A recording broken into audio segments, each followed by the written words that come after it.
I am super excited to use a John DeLynn term, sorry.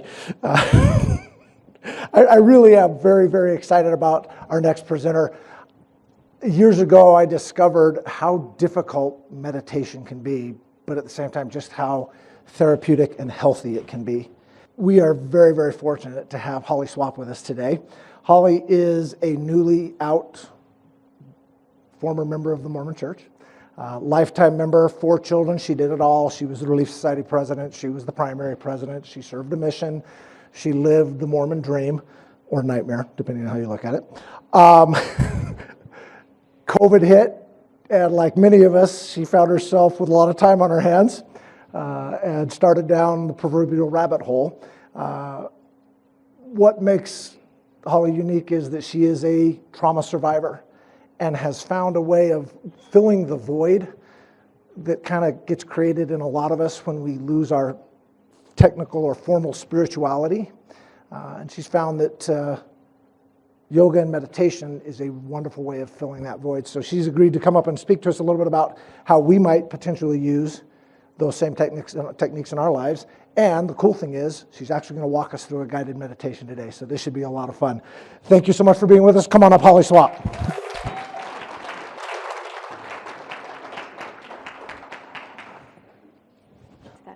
Hi, I'm Hollie. I am a lifelong Utahn. I grew up in Orem, so kind of in the thick of things down there. And I have been fascinated with Buddhism and meditation and yoga and all of these things. I started learning about them in high school. And then being the good little Mormon that I was, I put those things away because they couldn't be true or valuable because they were not under the Mormon umbrella. And so one of the gifts of my faith crisis is that I gave myself permission to explore new areas of spirituality. One thing that I did incessantly as a Mormon is I prayed. I prayed morning, noon, and night. I prayed all day long. I prayed when I was in my car. I prayed. The whole pray always thing. I was going to do that. And then when I lost Mormonism, I lost Jesus and God too. Didn't do it on purpose. Didn't want to lose Jesus and God. It was painful. Not everybody feels that way. That was my particular road. And I felt that void. I felt that need for connection with myself, with something bigger. And during the deconstruction process, you're sitting there. I felt free fall. And my feet didn't find solid ground for about 1.5 years. And so I'm very newly on a solid ground, and you deconstruct everything. You pull everything apart, you pick up the pieces and you look at them, you examine them, and you decide what you're going to keep and what you're going to toss away. One of the best things that someone said to me was, when you leave Mormonism, it's not like a stick where you have the consequence on the other end and it is just stuck and you're stuck with it. No, when you leave Mormonism, you can look at that stick, you can break off what you like, take it with you, leave the rest behind. And one thing that meditation has helped me do is to evaluate those things that I wanted to take with me and those things that I wanted to leave behind. It gave me a space where I could think deeply about those things, where I gave myself permission to examine those things really closely.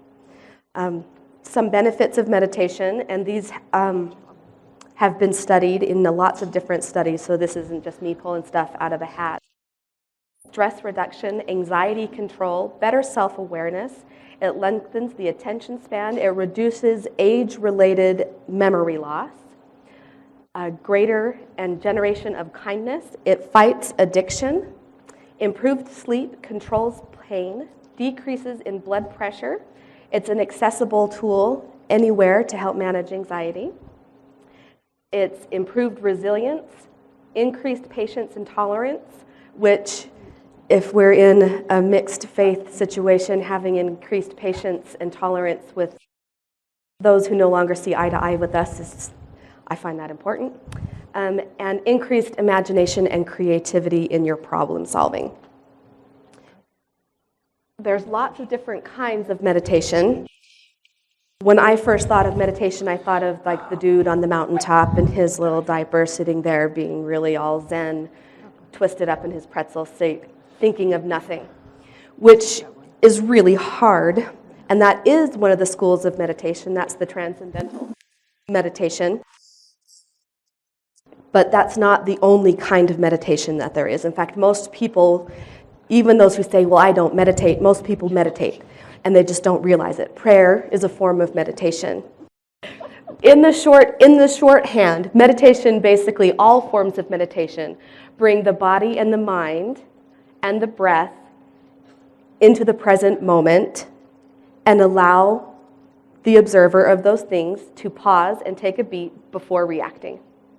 And that's the value of meditation in an everyday moment. And it also helps you to accept things the way they are. For example, in mindfulness meditation, you think about things and accept reality for how it is. So for example, if you're driving in your car and someone cuts you off and we get all angry and offended, how dare this jerk who isn't paying attention is a horrible driver and they've cut me off and this horrible, horrible thing that has happened to me.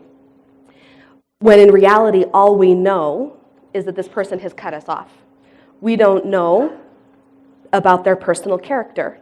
We don't know what is going on inside their car that caused them to cut us off. And this is what mindful medicine helps us to do, is help us to accept the reality as it is and to get our ego out of the way. So we're not bothered with all this angry, nasty, horrible feelings about this other fellow driver. Yeah, they might be a jerk who really intentionally cut us off because that's the way they get down. But they also might be having a medical emergency. They might just be preoccupied and not paying attention to different things. And so that's one of the values of meditation. Body scan meditation is very helpful. You just basically scan the body and look for tension to let it go. You can also find things that you might need. How often do we tend to our personal physical needs in our bodies the way that we need? You might realize, oh, I'm really tired, I should take a nap. Or, oh, I haven't had enough water, so I got to go take care of that. Breathwork meditation is one of my favorites, but I'm not going to walk you through very much breathwork today because in a large crowd, you might not want to do lion's breath. It might not be your jam to sit in a bunch of strangers and go, not going to ask that of you, but breath work is one of my favorite and the most accessible gateway meditations because it grounds the body and mind in the breath, which is very accessible for all humans because we do it every day or we die.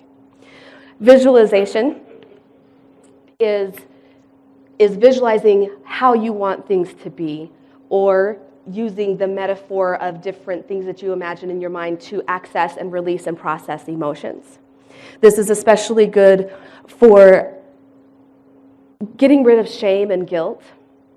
This is especially good for when you're heading into a situation that you might be nervous about. So you visualize it going the way that you want it to go. You kind of role play in your mind the conversation that you want to have and possibilities and how you can problem solve and navigate those, so you front load the answers onto the beginning before it happens. Athletes use this a lot. This is actually quite common for athletes. We talked about transcendental walking meditation. It's also called movement meditation. It basically gets the body moving and it releases and can unlock emotions and anxiety and depression. Yoga actually is another form of movement meditation, but in Eastern traditions, the yoga is not the meditation.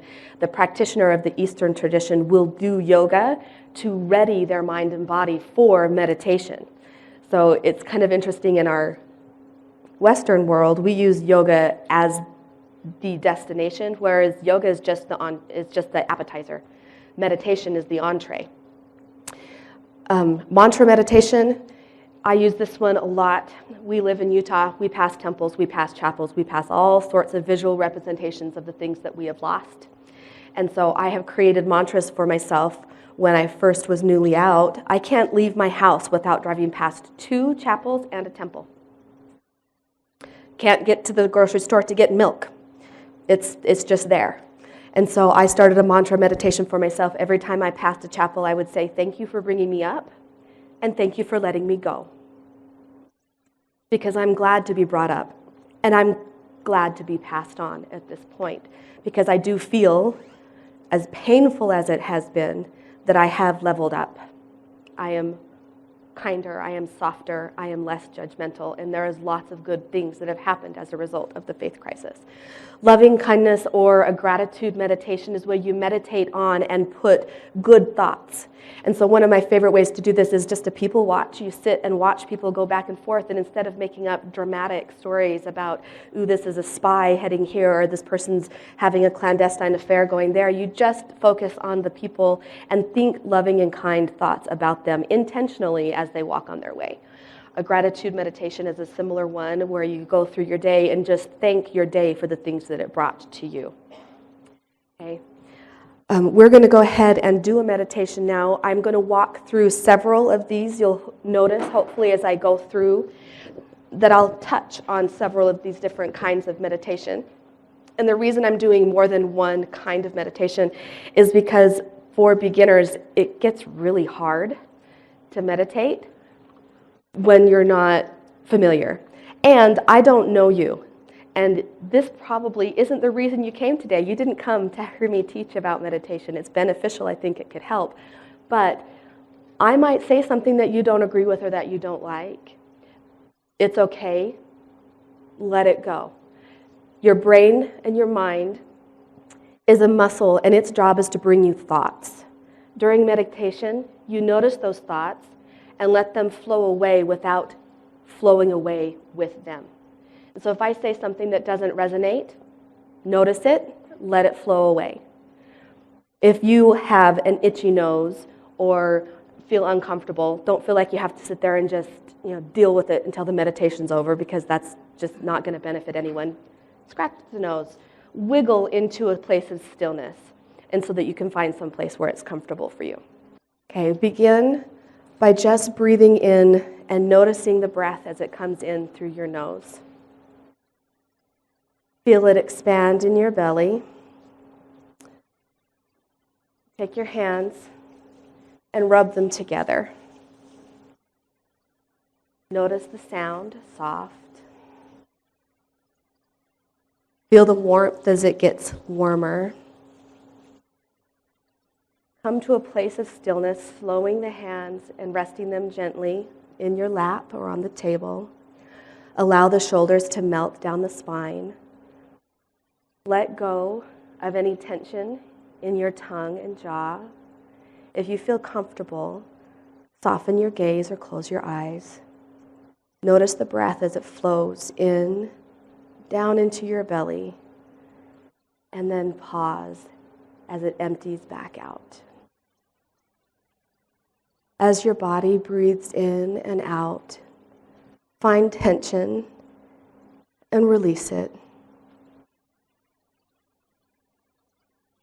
In your mind, see a body of water.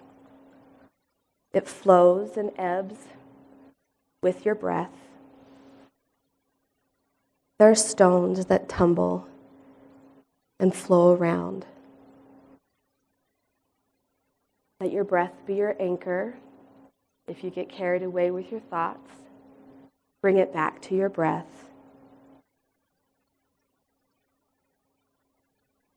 Notice as you walk, you see the different stones. You find them in your pockets and in your shoes. There's a bench ahead, or a stone that you'd like to sit on. Walk to the bench and sit.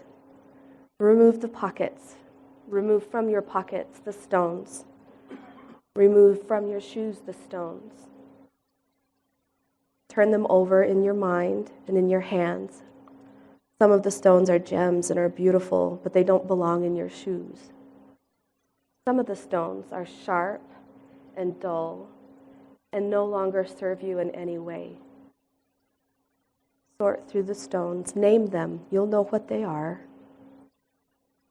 The ones that are serving you, the ones that are beneficial, put in your pocket. The ones that no longer serve you, let them fall. They'll tumble in the water, they'll flow on. They won't harm anyone, and you can let them go.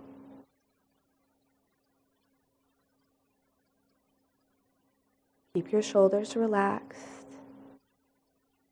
Feel the air as it changes in and out.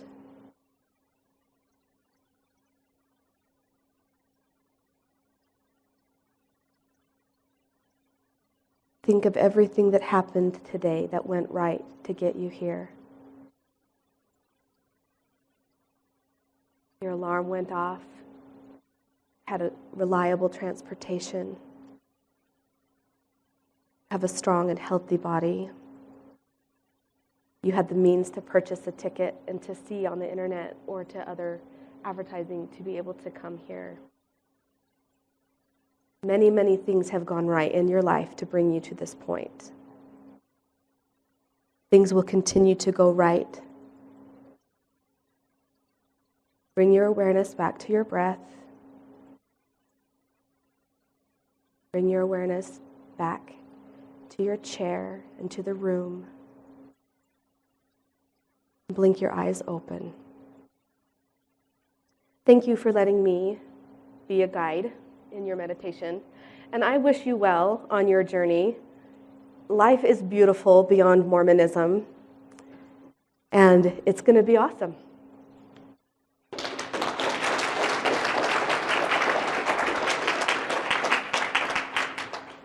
Thank you so much. All right, folks, another round of applause for Hollie Swapp.